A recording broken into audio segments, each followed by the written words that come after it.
You got like $3 million, huh? Yeah, we're already building a fancy house for us. Got my dream kitchen planned. My mother-in-law says all dreamy like. I've quit my job.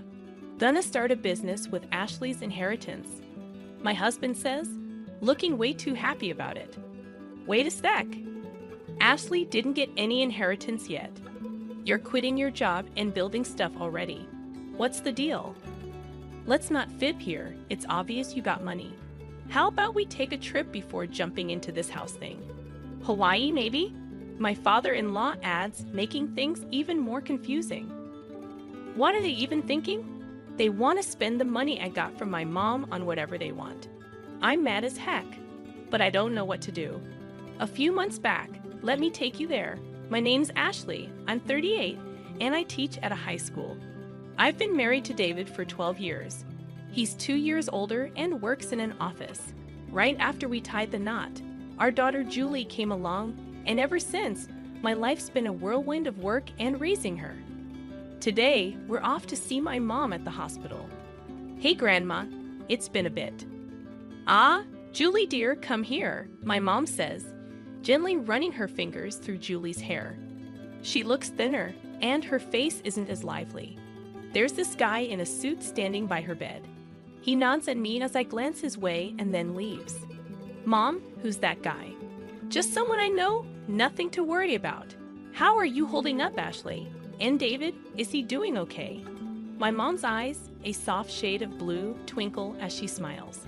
She met my dad when he was in the import-export business overseas, and she moved to the US to marry him.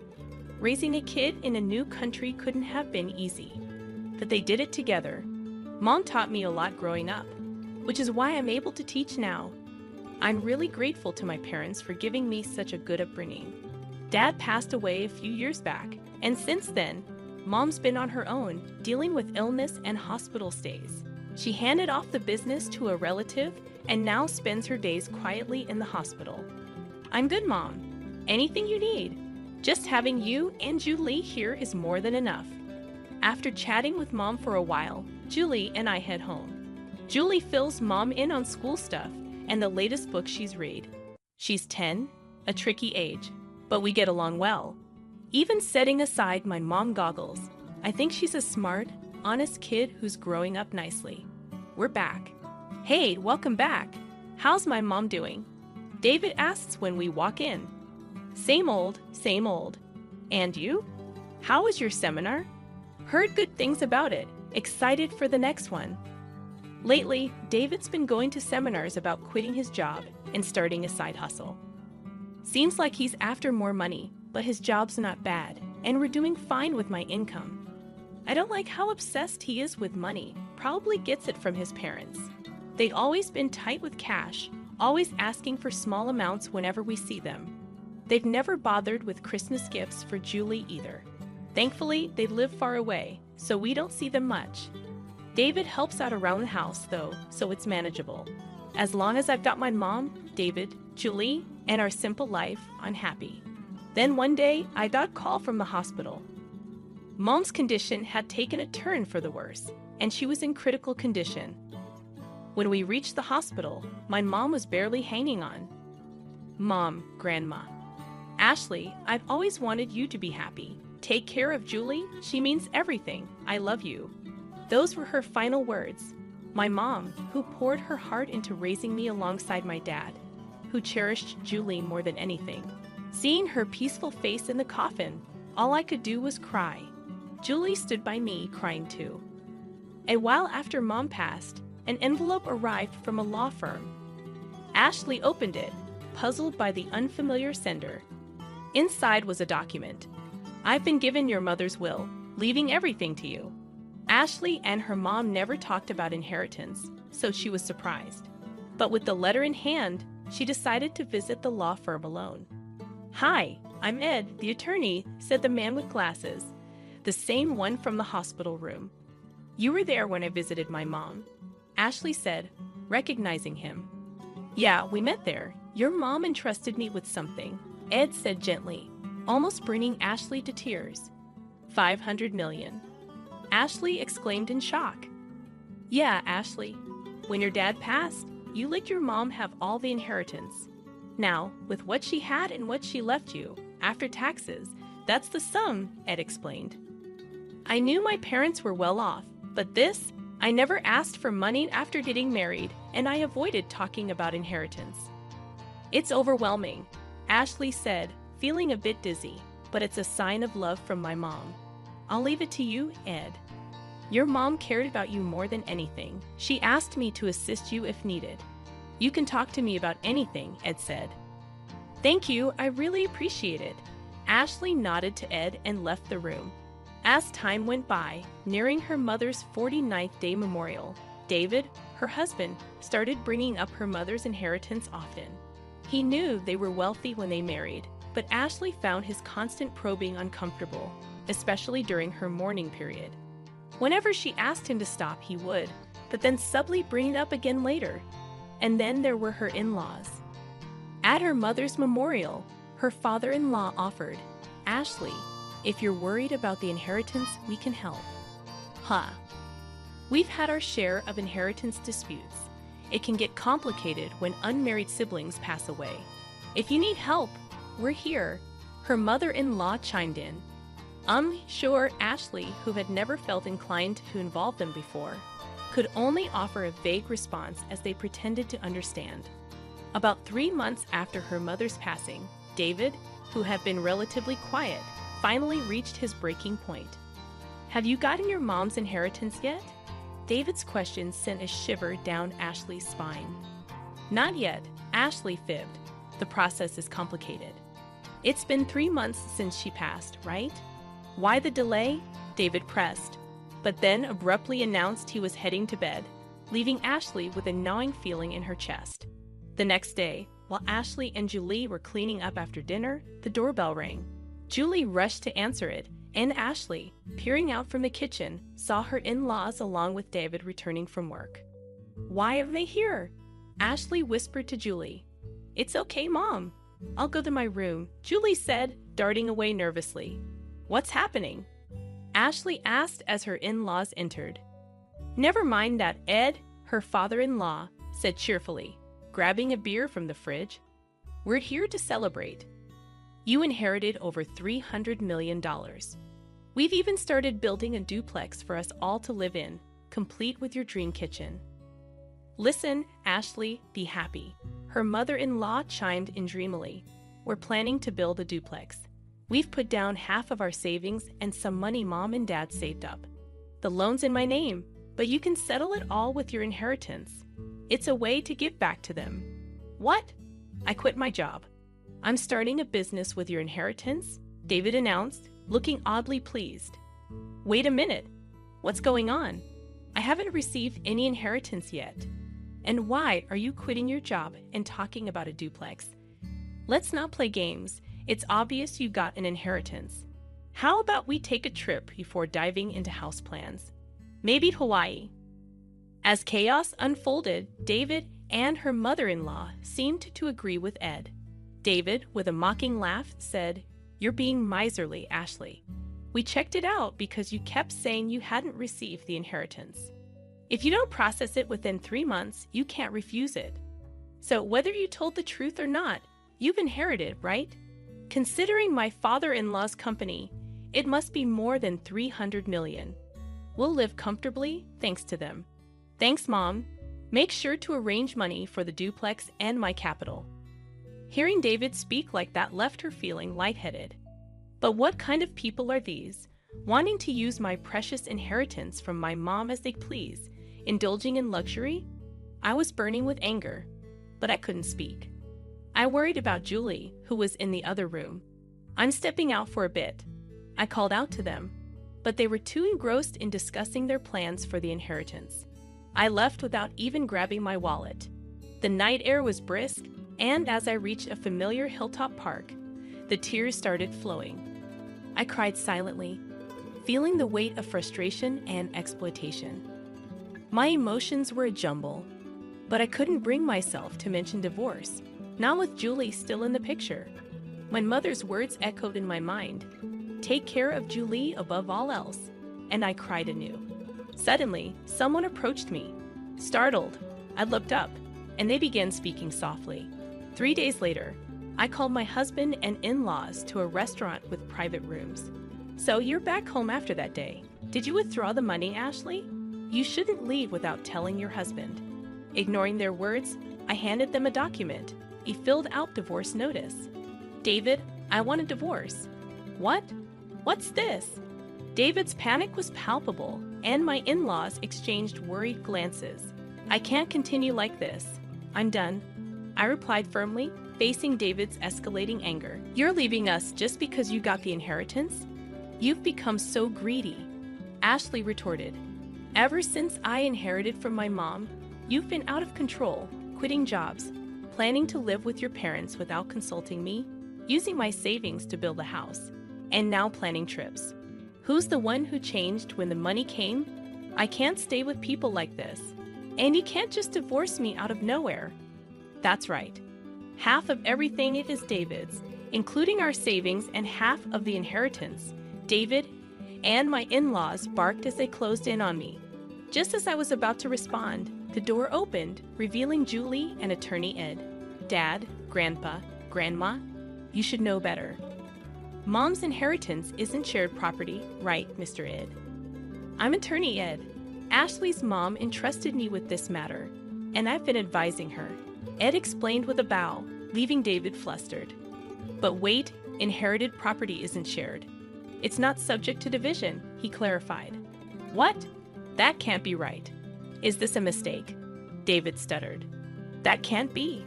I was stunned by their reaction. It seemed they genuinely believed they were entitled to my inheritance. If that's the case, it's even more reason not to divorce.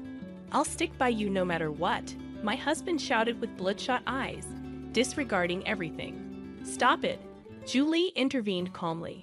"Since Mom inherited, Dad hasn't thought about her once. Grandpa and Grandma only care about money. They never even mention me. I can't see them as family." David and my in-laws were taken aback. When I was upset about the inheritance, Julie spoke up. She told me Dad, Grandpa, and Grandma are wrong. They're trying to take Grandma's legacy. "Mom, I'm with you. Let's fight this together." With those words, I made a decision, contacted Ed, and arranged this meeting. "Julie, that's not true. Dad wants what's best for you. And you'd be happier with us, wouldn't you?" My husband and in-laws pleaded desperately. "Children shouldn't interfere," they added. Julie, with a look of frustration, said, "I'm going with Mom. I can't stay with you anymore," and turned away. "We've made our decision. Julie and I will leave," I said calmly, which angered David. "I've never cheated, and you can't force a divorce. I'll get a lawyer. We'll get that money," he threatened. "Then I'll handle it from here," Ed intervened quietly. The crux here is whether there are serious grounds for ending the marriage, quitting his job, using our savings without consent, making decisions unilaterally, and Julie expressing her distress. We have multiple arguments to support our case. Additionally, your daughter has recorded evidence of all of you pressuring Ashley for her inheritance. That should serve as compelling evidence. "Damn it," David slumped, and my in-laws went pale. After Matt, Julie, and I left the restaurant. A year later, thanks to Ed's efforts, my divorce with David was finalized. Julie and I moved into my mother's old house, but we received numerous letters pleading for reconciliation, and David was spotted near Julie's school, prompting us to seek a restraining order with Ed's help. After that, things quieted down. Rumor has it they did build a duplex. My retired in-laws had to find jobs at a factory, and despite David's attempts, he ended up doing manual labor. According to neighbors, their new home was rife with constant arguments, making them unpopular in the neighborhood. Julie and I continue to live peacefully, supporting each other. Recently, Julie expressed a desire to study abroad in my mother's homeland.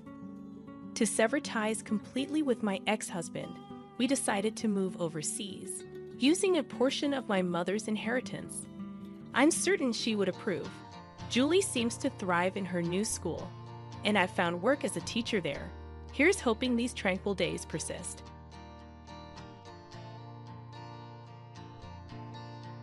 Robert was sweet while we were dating, but he changed drastically after we got married. He constantly brags about working at a top-tier company and lords it over me and the kids every day. I wanted to continue working after getting married, but Robert and his father John ordered me to quit, so I reluctantly became a housewife. One evening, Robert looked at me and laughed. "You've aged, haven't you? You were somewhat better when we got married. Being the housewife and goofing off has made you age even faster. Using the kids as an excuse to be lazy, it's only natural you become worthless as a person. I've had enough. Let's get a divorce," I blurted out. Robert gave a sleazy grin.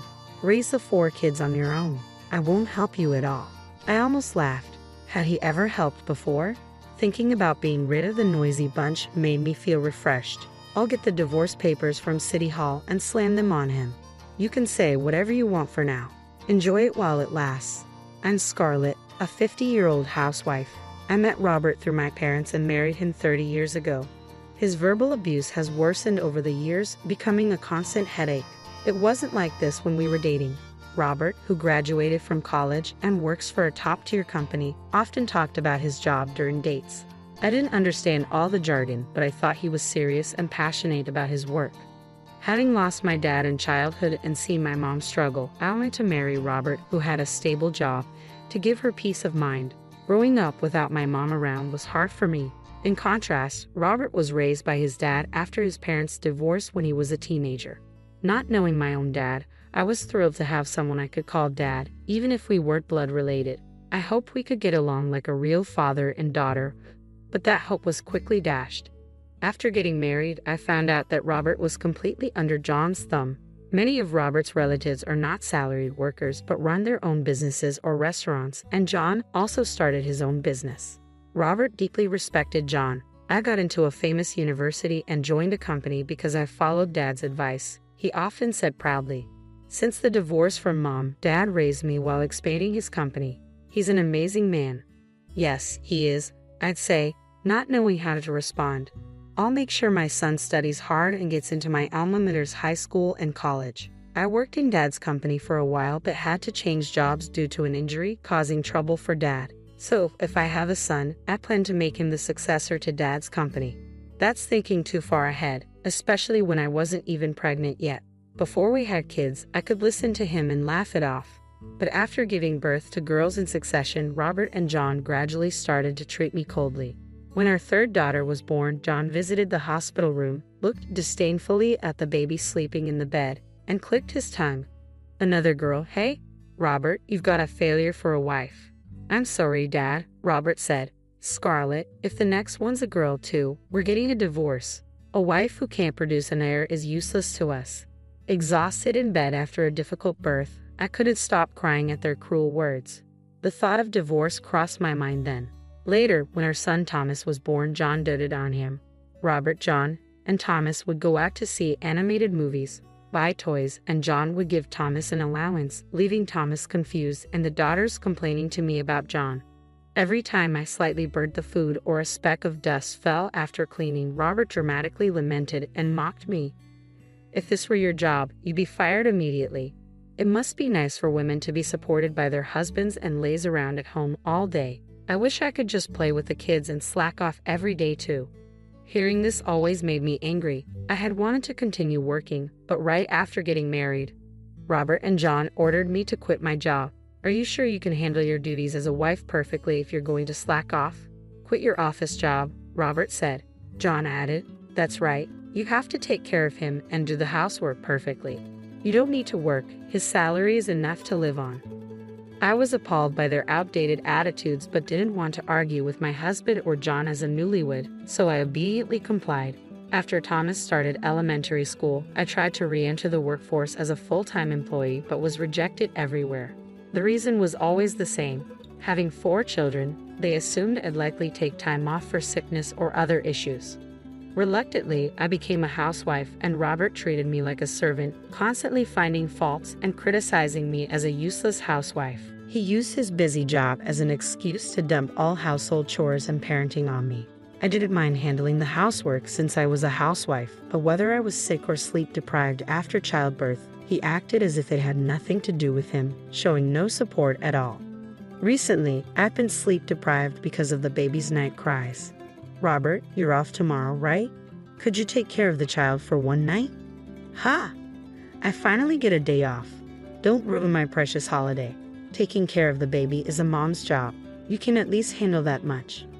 When I was at my limit after days of only 2 hours of sleep and asked Robert, who was laughing loudly at a video with a beer in hand, for help, he yelled at me. Another day, when I wanted to consult about the kids, he said, "You're an adult. Think and decide for yourself. You're a veteran, having raised 3 already. Don't rely on others." If he came home to find children's toys scattered on the floor, he'd immediately get in a bad mood. When I'm tired and come home to see the house in a mess, I lose the will to come home. You've been home all day, right? It should be clean. I'm sorry, Thomas was crying, and it was hard to prepare dinner. I'll clean it up now, I said as I gathered the toys. Robert's sarcasm rained down on me. Thomas is spoiled because you're not strict enough. You're a failure. This makes you unqualified as a mom. Spoiled. I wondered. Thomas was only 5. It's natural for him to assert himself, but such comments felt like a stab in the heart. Hey, don't look so glum. It ruins the meal. It's annoying, so go to another room with the kids. Robert waved me away. Our eldest daughter, Madison, glared at him. Dad, why say that when you're eating the meal Mom made? What did you say? A girl talking back to her dad. If you're going to complain, then leave. Madison, don't say such things to Dad. Let's go upstairs. I calmed Madison down and took the younger kids upstairs. Once we were in our room, Madison burst out. Why do you stay silent, Mom? You should talk back to Dad. Doesn't it make you angry being told such things? Why not just divorce? I'd love to, but divorcing with 4 kids requires a lot of courage. I'll earn part-time money when I'm in high school. Isn't that enough? I smiled weakly at Madison. Thank you. I appreciate the thought. As I gently stroked Madison's head, she fell silent. Madison, a middle schooler, seemed to feel that her parents' relationship was beyond repair, so on days she had no plans, she'd actively take care of her younger siblings.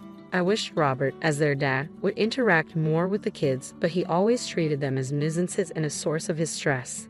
On weekends, when the kids made noise, he'd complain and order me to take them somewhere. My head hurts. I feel sick. Despite disliking children, when we visited the in-laws' house, he'd pretend to dote on Thomas to show John how much he valued the heir, which was hypocritical. One weekend, Robert got up past noon and seeing me eating lunch with the kids, announced, "You see I'm tired, right?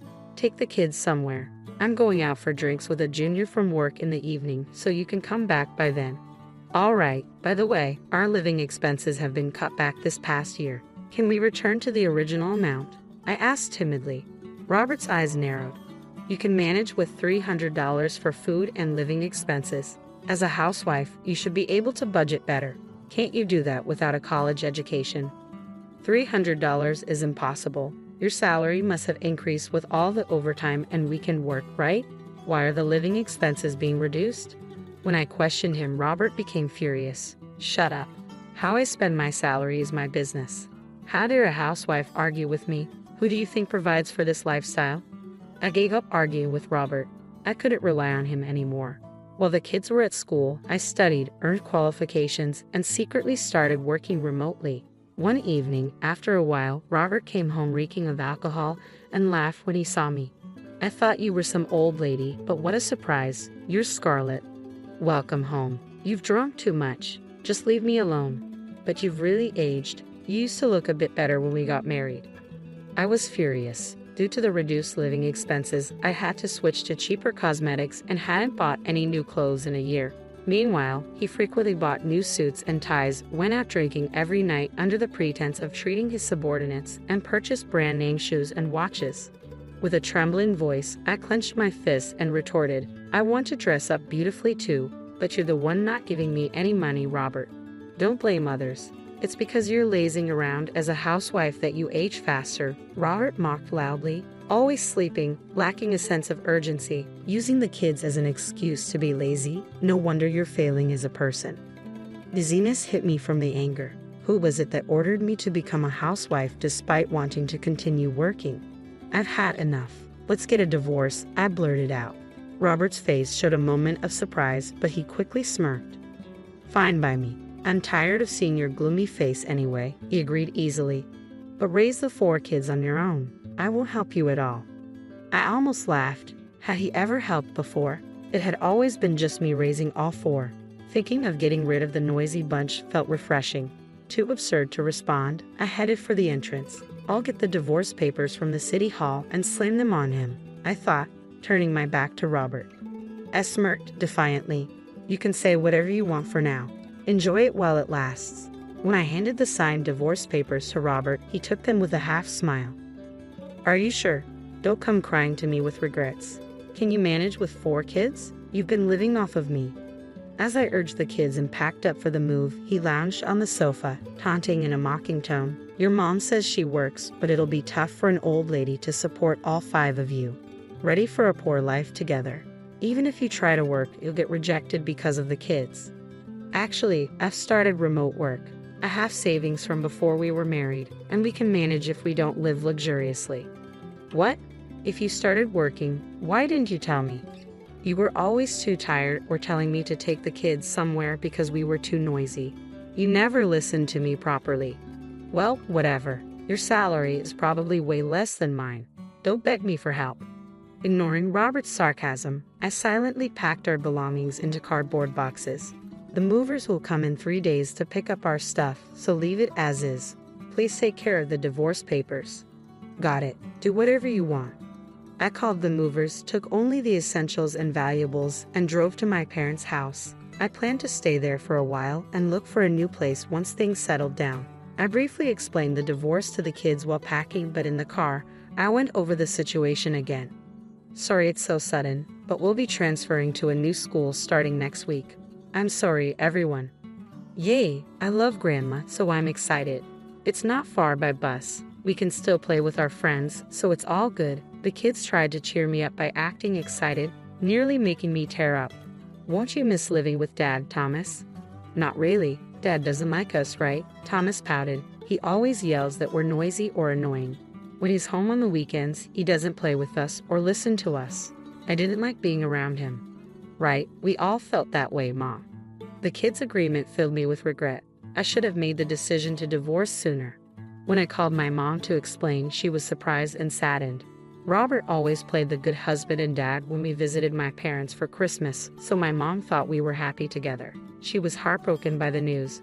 After the kids went to bed at my parents' house, my mom told me, Scarlett, you can stay here as long as you like. We'll manage the living expenses somehow. Thank you, but I'll be okay. Could you introduce me to a lawyer, though? Of course, but you'll have to wait a bit since I'm fully booked right now. Let me know if there's anything you need help with, okay? Understood, I replied. My mom's strong words resonated with me. 6 months after the divorce, my children and I were starting to adjust to our new environment. As I returned home from shopping, I found Robert standing in front of the gate.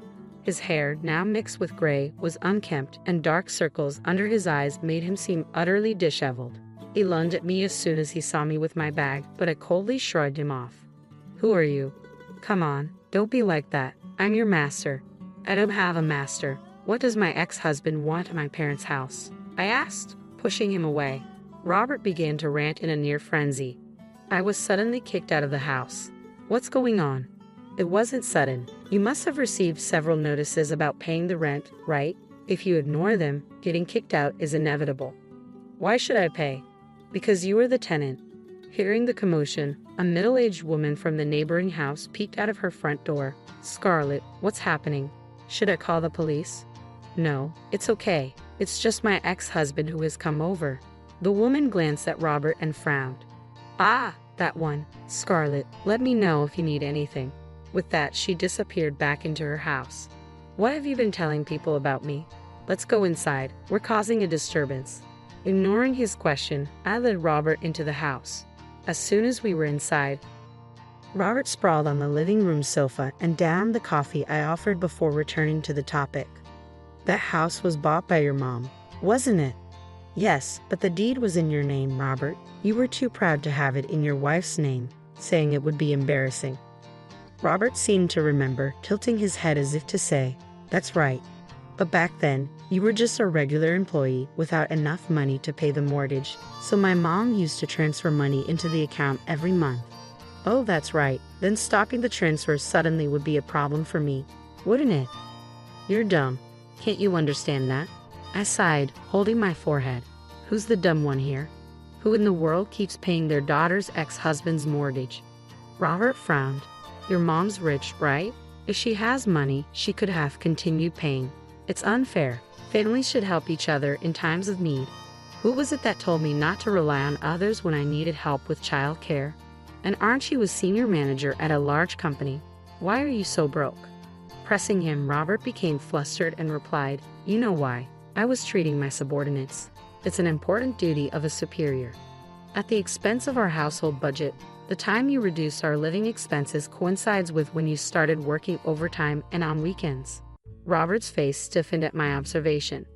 I had to maintain communication and motivate them to work harder because of the increased workload, Robert explained. Oh, I see. So you're kind to subordinates but cold to your own children and wife. Subordinates are different, they're endearing. Ah, I see. How about this suggestion? If you're kicked out, why not stay in a business hotel? I got some hotel vouchers from a friend of my mom's who runs one. Robert's eyes widened. Really? You give that to me? I have plenty, so I don't mind sharing a few. You do have your generous moments. I'll be sorted by this weekend, so that'll do. Handing over the hotel vouchers I received from my mom, Robert left in a good mood. Everything seemed set. On the weekend evening, while watching animal videos with the kids in the living room, the doorbell rang.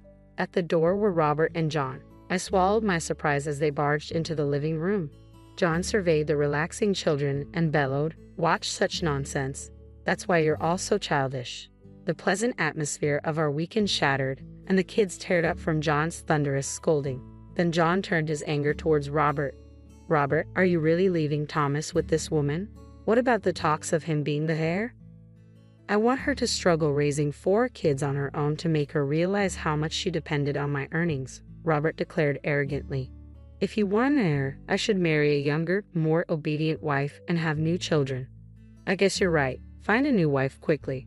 Their conversation made me feel sick. As always, they only saw a wife as a tool for producing children. Are you too daft? Robert flashed a malicious smile. We've come to demand compensation. What? Neglecting your husband's care while fussing over the children is a grave sin. You and the kids made it impossible for me to relax on weekends, causing me stress. So I'm claiming $10,000 for nuisance fees. I agree with Robert. A wife should prioritize her husband over the children. Neglecting the husband's care shows a lack of awareness as a wife. It took me a while to grasp Robert's words. I thought they were joking, but seeing John's intimidating presence, it seemed they were serious. A headache began to form. I wanted to commend myself for enduring years with such a person. As I pondered how to respond, Mom appeared at the open living room door. What a lively scene, she spoke in a calm tone. A man in a suit stood behind her. As planned, Mom had brought a lawyer. Relieved, I glanced at John, who had turned pale and was trembling. The once aggressive man seemed entirely different. Hello, Scarlett's mom. Dad, please explain the situation. Robert, too, seemed taken aback by John's sudden change. Regaining my composure with the appearance of allies, I left the room, fetched a large envelope from the bedroom, and returned to the living room after sending the kids upstairs with Madison. Leaving only adults, I laid out the contents of the envelope on the living room table. Mom, you finally got the lawyer's time. I'm sorry for the wait. Since your husband is here, may we discuss the compensation and child support claims now? Compensation? Robert looked puzzled, and I explained. Since you stayed in the hotel we specified, it was easy for the detective to gather evidence. You were even caught getting cozy in the car, resulting in many shots together. As I spread out the photos proving his infidelity, Robert was speechless. Eventually, he snapped back to reality and exploded. You had me stay at that hotel just to have a detective follow me? That's despicable. I don't want to hear that from someone who's been cheating for over a year. I also laid out the joint debit card statement on the table, showing shocking spending of over $10,000 on his mistress. You were stingy with the household expenses, telling me to respect you as a corporate executive. Yet as a father and husband, you're the worst. John spoke softly after a silence. So it wasn't you, but Robert who was having the affair. That's right, she's making a big fuss over a mere affair. Truly a worthless wife, Robert retorted carelessly. John glared sharply at Robert. You damn liar. John suddenly exploded, and I tentatively asked, What did you hear, John? Jane explained with a displeased look. Robert told me that you were the one cheating, neglecting the kids and housework, dumping everything onto him. He also told me how you threatened to take the kids and leave, and he came to ask me for help. What? That's all lies. Would you like to hear the recordings of Robert with his mistress or the verbal abuse towards me and the kids? No, I'd rather not. Just like your mother, you're hopeless, John muttered irritably. After a moment of contemplation, he abruptly apologized deeply in front of me and my mom. Scarlett, I apologize for not investigating thoroughly and believing my idiot son's story. Please forgive me. Why the hell are you apologizing to them, Dad? Apologizing to women is shameful. Stop it, Robert said discontentedly, to which John hurriedly explained. Listen, you should apologize sincerely too. Scarlett's mom is a great benefactor to our family. Didn't you hear from your brother last year? His company was about to go under. I think I heard something about that. Scarlett's mom bought his company last year and became the new president. Thanks to her, the business was turned around. If she pulls her investment now, even our group company will be hit hard. Upon hearing John's words, Robert seemed to finally grasp the situation. His defiant demeanor shifted to one of panic, and he knelt beside John, crying like a child. I'm so sorry. It's all right, I wouldn't ruin your uncle's company over something like this. But Robert, you need to take responsibility, Mom said with an angelic smile. The mistress was your subordinate. I know the president of Robert's company. I've informed them about what happened. Starting next week, you're being relocated to a remote island. Such a shame just after you worked so hard to become a manager. Oh well, do your best at your new job. Robert, looking up, began to cry. It was his own fault. I felt refreshed, looking down at Robert. Later, with the lawyer present, we proceeded with the divorce formalities. A completely deflated Robert agreed to pay in full the compensation and the misused savings from our joint account that I had demanded. Mom, as she declared, informed Robert's boss about the affair through a mutual acquaintance.